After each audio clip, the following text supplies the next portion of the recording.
Rusia ha mantenido casi un control total de la península de Crimea desde 2014, cuando anexó forzosamente la región y la reclamó como suya. Pero Ucrania está luchando poco a poco, un golpe a la vez, está debilitando el estrangulamiento de Rusia y liberando lentamente pero seguramente su antiguo territorio. Y si los informes recientes son precisos, el último golpe ucraniano en Crimea es uno de los más grandes y exitosos hasta ahora. Según una publicación en la cuenta oficial de Telegram del Servicio de Seguridad de Ucrania, las fuerzas de Ucrania llevaron a cabo un serio golpe en una base aérea rusa durante la noche del 27 de junio hasta las primeras horas del 28 de junio. Su objetivo, la base aérea Kirovsky, situada hacia el borde oriental de Crimea. Es una de varias bases aéreas rusas repartidas por la península, que albergan una variedad de aviones y otro equipo militar. La publicación del Servicio de Seguridad de Ucrania detalló lo ocurrido. Otra operación especial exitosa del enemigo, Servicio de Seguridad de Ucrania Pantsir-S, un sistema de misiles antiaéreos y 3 helicópteros destruidos. El Servicio de Seguridad de Ucrania asestó otro golpe doloroso a los ocupantes, esta vez en la noche del 27 al 28 de junio. Los drones del Servicio Especial Ucraniano atacaron el aeródromo militar de Kirovsky en Crimea temporalmente ocupada. Se atacaron ubicaciones de unidades de aviación, sistemas de defensa aérea, depósitos de municiones y UAVs de reconocimiento y ataque enemigas. La publicación brinda pocos detalles sobre la ejecución del ataque. Sin embargo, múltiples fuentes de noticias sugieren que Ucrania confió una vez más en su creciente dominio de la guerra de drones para este ataque en particular. Aprovechando la oscuridad para aumentar sus posibilidades de éxito, el artículo siguió detallando las bajas rusas. Los datos indican la destrucción de helicópteros multipropósito y de ataque Mi-8, Mi-26 y Mi-28, así como el sistema de misiles y cañones antiaéreos autopropulsados Pantsir-S-1. El Mi-8 es el helicóptero más producido en el mundo, con miles de unidades en uso en varios países. Es muy confiable y eficiente para transportar tropas y suministros del punto A al punto B, y se estima que cada unidad cuesta entre 10 a 15 millones de dólares. El Mi-26 es un helicóptero de transporte de carga pesada, el más grande de su tipo en entrar en producción en serie, y ha sido utilizado por el ejército ruso durante décadas. Gracias a su enorme tamaño, es muy valioso en la guerra, ya que puede transportar algunas piezas de equipo grandes y excepcionalmente pesadas a través de vastas distancias, incluyendo sistemas de misiles balísticos móviles y transportes blindados de personal. Cada uno vale alrededor de 27 millones de dólares. El Mi-28, o helicóptero Havok, es un helicóptero de ataque antiblindaje. Armado con autocañones y misiles, puede causar serio daño a objetivos terrestres y aéreos. Además, puede transportar y desplegar bombas aéreas de 1000 libras, capaces de destruir edificios enteros e infraestructura. Cada unidad cuesta alrededor de 18 millones de dólares. El objetivo final del ataque de Ucrania fue el sistema de misiles Pantsir-S-1, también conocido como el SA-22 Greyhound. Rusia ha empleado estos sistemas en múltiples ocasiones y locaciones estratégicas durante la guerra. Hasta ahora, incluso ha desplegado algunos de ellos cerca de sitios importantes de Moscú, como el propio Kremlin y el Ministerio de Defensa, para protegerse contra posibles ataques con misiles.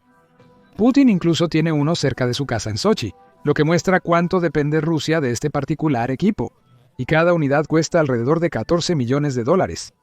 En resumen, Ucrania podría haber causado daños de hasta 70 millones de dólares o más en este ataque con drones, demostrando una vez más su notable capacidad para eliminar objetivos de alto valor, tanto en territorio ruso como en territorios ocupados como Crimea.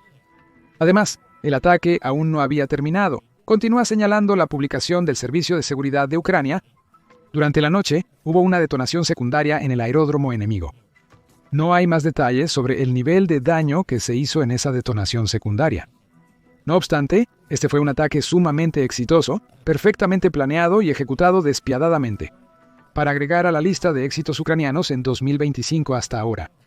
Y es particularmente importante para el pueblo de Ucrania ver y escuchar sobre éxitos como este en Crimea, ya que la región representa mucho para ellos.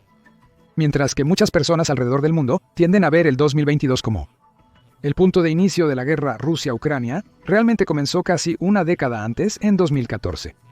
Cuando el presidente Putin envió soldados a Crimea para tomar control de la península por la fuerza, las tropas de las fuerzas especiales tomaron control de los edificios gubernamentales, bloquearon las bases militares e impidieron la entrada a la península desde Ucrania. Tomando por sorpresa a los locales, Rusia luego instaló su propio gobierno títere en la región, celebrando un supuesto referéndum para determinar su futuro. Según informes rusos, casi el 97% de la población votó para unirse a Rusia en ese referéndum, aunque vale la pena señalar que la opción de preservar el statu quo y dejar Crimea como estaba ni siquiera era una opción en el papel. Además, dada la historia de mentiras y propaganda de Rusia, muchos líderes y personas alrededor del mundo no creen en las cifras reportadas. Y el referéndum ha sido declarado no solo ilegal bajo la Constitución de Ucrania, sino también inválido a los ojos de la OTAN. A pesar de ello, Rusia no ha renunciado al control de la región, y Putin ha afirmado repetidamente que pertenece a Rusia y no será devuelto. De hecho, el presidente ruso afirmó recientemente que toda Ucrania debería pertenecer a Rusia.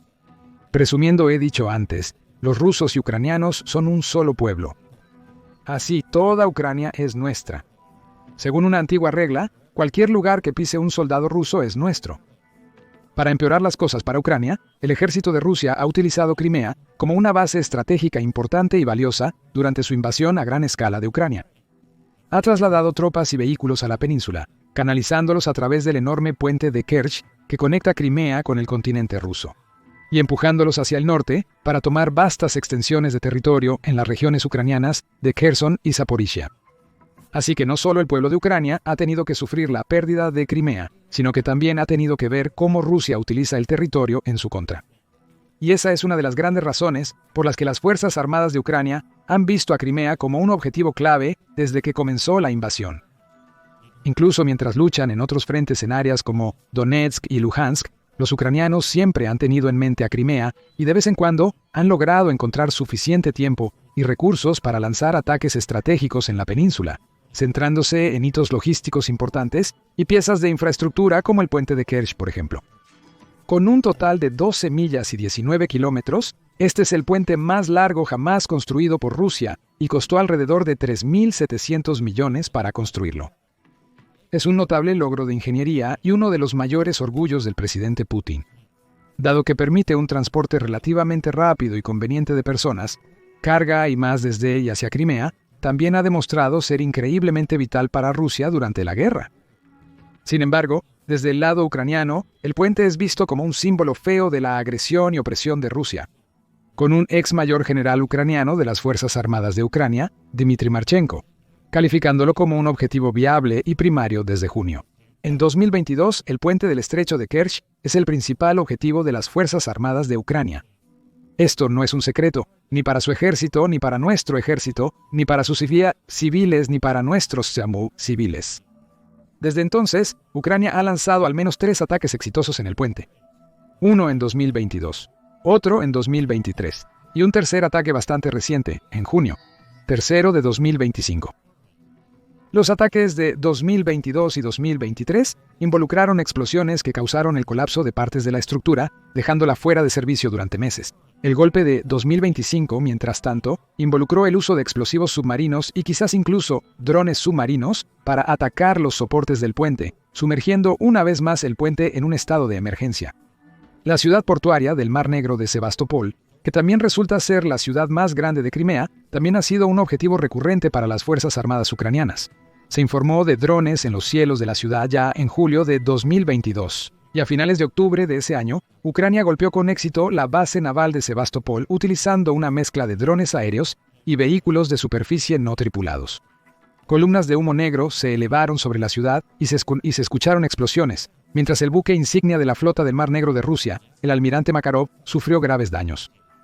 En numerosas otras ocasiones desde entonces, las explosiones han sacudido el puerto del Mar Negro, con Ucrania informando de decenas de bajas rusas y cantidades impresionantes de daños a activos rusos clave, incluyendo buques de guerra e incluso un submarino. Ucrania incluso ha disparado misiles a Sebastopol, más notablemente en la Operación Trampa de Cangrejo en septiembre 2023, en el que las Fuerzas Armadas ucranianas desplegaron misiles de crucero Storm Shadow, causando daños masivos al edificio de la sede de la Flota del Mar Negro rusa y causando más de 100 bajas. El daño fue tan grave que Rusia incluso tuvo que cerrar y demoler su cuartel general. Las bases aéreas de Crimea también han sido objetivo una y otra vez de las Fuerzas Armadas de Ucrania. con cada ataque exitoso representando una descomposición gradual de la máquina de guerra rusa en la península. Las bases aéreas de Saki, Belbek y Jankoy han sido afectadas por los ataques de drones y misiles ucranianos.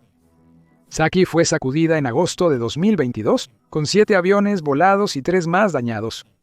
Más valioso hardware ruso fue dañado en un ataque con misiles en Jankoy en abril de 2024, cuando las explosiones resonaron y el fuego se extendió por toda la base. Apenas un mes después, fue el turno de Belbek de sentir el calor.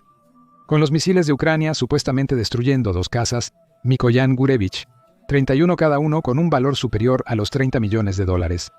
Además del sistema de misiles y depósito de combustible, hay depósitos de municiones, instalaciones petroleras y otros centros logísticos en la península. Desde 2022 hasta el día de hoy, ha habido una larga lista de ataques reportados a este tipo de objetivos. En marzo de 2023, el Ministerio de Defensa de Ucrania reveló que un lote de misiles de crucero rusos KN fue destruido mientras era transportado en tren por la península de Crimea. O en octubre de 2024, cuando Ucrania llevó a cabo otro exitoso ataque con drones en un depósito de combustible en la zona de Feodosia, lo que provocó grandes incendios y explosiones. Incluso cuando Rusia ha establecido costosos sistemas de defensa aérea en Crimea, para defender sus bases y depósitos contra este tipo de ataques, también han sido eliminados por Ucrania. En agosto de 2023, el ejército de Ucrania destruyó un sistema de misiles ruso S-400 usando uno de sus misiles Neptune de fabricación nacional. 2 meses después, otro sistema de defensa aérea fue dañado cuando Ucrania lanzó misiles ATACMS de fabricación estadounidense hacia Crimea. Todo esto se vincula con la estrategia ucraniana más amplia, que implica un fuerte enfoque en objetivos rusos de alto valor e infraestructuras. Ya sea en Crimea, otras áreas ocupadas de Ucrania, o en suelo ruso en regiones como Kursk, las Fuerzas Armadas ucranianas han enfocado una y otra vez en identificar los tipos de objetivos que asestarán el golpe más grande al ejército ruso. Depósitos de aceite de máquina, plantas de producción, instalaciones energéticas, vías férreas, puentes, bases aéreas, etc. Estos son los tipos de objetivos que Ucrania tiende a atacar, y es fácil ver por qué, ya que los beneficios son numerosos. Por un lado, estos objetivos suelen ser de alto valor, incluso usando drones relativamente baratos como los de la Operación Ataque de Telaraña. Ucrania puede causar daños por millones de dólares o incluso miles de millones en sus ataques más grandes y exitosos como Spiderweb. Todo eso tiene un gran impacto en la economía rusa, que ya se encuentra en una posición precaria. Recientemente, los líderes bancarios y el ministro de Finanzas de Rusia han advertido sobre una recesión nacional. Ucrania también tiende a demostrar un uso increíblemente rentable del equipo a su disposición en este tipo de ataques. Las cifras recientes compartidas por el comandante en jefe de Ucrania, Oleksandr Sersky, revelan que el país ha causado un daño estimado de $10.000 millones a Rusia solo en ataques con drones. Aún más impresionante, Ucrania solo ha gastado $1 de su propio dinero por cada 1 a 5 dólares de daño causado a Rusia. La proporción es de 15-1 a favor de las Fuerzas Armadas ucranianas. Otra razón clave de la selección meticulosa de objetivos por parte de Ucrania es que estas ubicaciones suelen ser vitales para el abastecimiento y sostenimiento del esfuerzo bélico ruso. Las bases aéreas albergan valiosos jets, helicópteros, drones y misiles que Rusia usa para atacar a Ucrania. Los depósitos de petróleo proveen combustible para vehículos y las fábricas producen piezas vitales de hardware militar. Los puentes y las vías férreas conectan ciudades y regiones a través de Rusia y hacia Ucrania, facilitando el transporte veloz de municiones, armas y más hacia el frente de batalla. Cada vez que Ucrania destruye o daña un objetivo como este, puede crear numerosos problemas para Rusia, debilitando su posición militar, causando caos y trastornos detrás de las líneas enemigas y obligando a los comandantes rusos a repensar, reajustar y adaptar sus planes en consecuencia. Para Ucrania, todo es cuestión de causar tantos problemas a Rusia como sea posible, en tantos lugares diferentes como sea posible. No solo en el frente, sino también en lo profundo del territorio enemigo, ya que todo esto ejerce más presión sobre Putin y le dificulta obtener lo que quiere. Como explica el propio Servicio de Seguridad de Ucrania, el Servicio de Seguridad de Ucrania está trabajando sistemáticamente para reducir las capacidades de la Federación Rusa para llevar a cabo ataques aéreos y bombardeos en el territorio de Ucrania. Los ocupantes deben darse cuenta de que su costoso equipo militar y municiones no están protegidos en ninguna parte, ni en la línea del frente, territorios ocupados o retaguardia enemiga. Y los efectos de estos ataques se sienten bien y verdaderamente dentro del Kremlin y en toda Rusia. No solo se está desmoronando la economía, sino que el país también cruzó recientemente el feo hito de más de 1 millón de bajas, con innumerables madres, padres, hijos, hijas y esposas rusas lamentando la pérdida de sus maridos. Las tasas de ganancia territorial de Rusia en muchas regiones también son increíblemente lentas, con algunos expertos sugiriendo que, literalmente, tomaría décadas para que el país logre sus objetivos y gane la guerra. Y también han surgido varios informes que indican que al país se le está agotando el equipo, incluyendo armas y municiones, así como tanques y otros vehículos importantes. Los esfuerzos de Ucrania se acumulan con cada golpe. Y aunque el país prioriza batallas frontales más feroces en áreas como Sumy y Kharkiv, todavía claramente quiere mantener la presión en Crimea. El último ataque surge de un golpe mayor ejecutado durante el 2 y 3 de mayo. Ese ataque se considera uno de los mayores golpes ucranianos en Crimea. Se utilizaron más de 250 drones de ataque, un enjambre de drones de superficie y alrededor de 12 misiles, incluyendo Storm Shadows y Neptunes. Se dirigió tanto a Crimea como a la cercana zona costera rusa de Krasnodar Krai. Muchos drones fueron derribados, pero algunos alcanzaron su objetivo. Se registraron múltiples incendios y explosiones en varios lugares de la península, como las bases aéreas de Saki y Shankoy. Y los datos de la NASA mostraron múltiples sitios militares en llamas a raíz del ataque. Además, uno de los drones de superficie logró derribar un caza ruso, Su-30SM, utilizando un misil Sidewinder fabricado en Estados Unidos. Esto, en sí mismo, fue una victoria notable y un hito importante, ya que fue el primer ejemplo registrado de un jet derribado por un dron de superficie. Con ese ataque ocurriendo en mayo y este más reciente en junio, parece que Ucrania es más que capaz de lanzar grandes ataques en Crimea, además de sus muchos otros objetivos, al menos una vez al mes. Simplemente queda por ver cómo y dónde atacarán a continuación y cuánto daño se hará cuando eso suceda. Esto debería atemorizar a Putin, quien está desesperado por mantener su control sobre la península. A pesar de los impresionantes ataques, es improbable que Ucrania recupere el control de Crimea en el corto plazo. Está luchando en numerosos otros frentes, y no puede permitirse dedicar demasiado de su tiempo o recursos a la península. Además, hay grandes secciones de tierra ocupada en lugares como Kherson y Zaporizhia, que esencialmente le dan a Rusia una zona de amortiguación entre Crimea y la Ucrania continental. Sin embargo, al realizar repetidos y exitosos ataques en la región, Ucrania envía un claro mensaje a los rusos. No deben sentirse demasiado cómodos ni empezar a sentirse en casa en Crimea, ya que no es su tierra. Ucrania seguirá luchando para recuperarla. Putin ha expresado un fuerte deseo de mantener el control de la región en cualquier futuro acuerdo de paz o alto al fuego con Ucrania. Pero el presidente de Ucrania, Volodymyr Zelensky, se opone firmemente a esa visión y no simplemente firmará la entrega de partes enteras de su país a un invasor agresivo. En cambio, si Ucrania puede mantener la presión, no solo en Crimea, sino también en otros lugares a lo largo del frente y en territorio ruso, entonces podría ser Putin quien termine cediendo. Y quizás algún día, Crimea finalmente pueda ser liberada de una vez por todas. Ahora, aprenda más sobre el reciente y continuo éxito militar de Ucrania en nuestra mirada en profundidad al uso innovador y estratégico del país de la guerra con drones. Revisa nuestro reciente informe sobre la crisis de la Fuerza Aérea de Rusia. Y asegúrate de suscribirte también a un canal de noticias confiable para actualizaciones regulares e informativas desde las líneas de frente del conflicto Rusia-Ucrania y otros eventos importantes alrededor del mundo.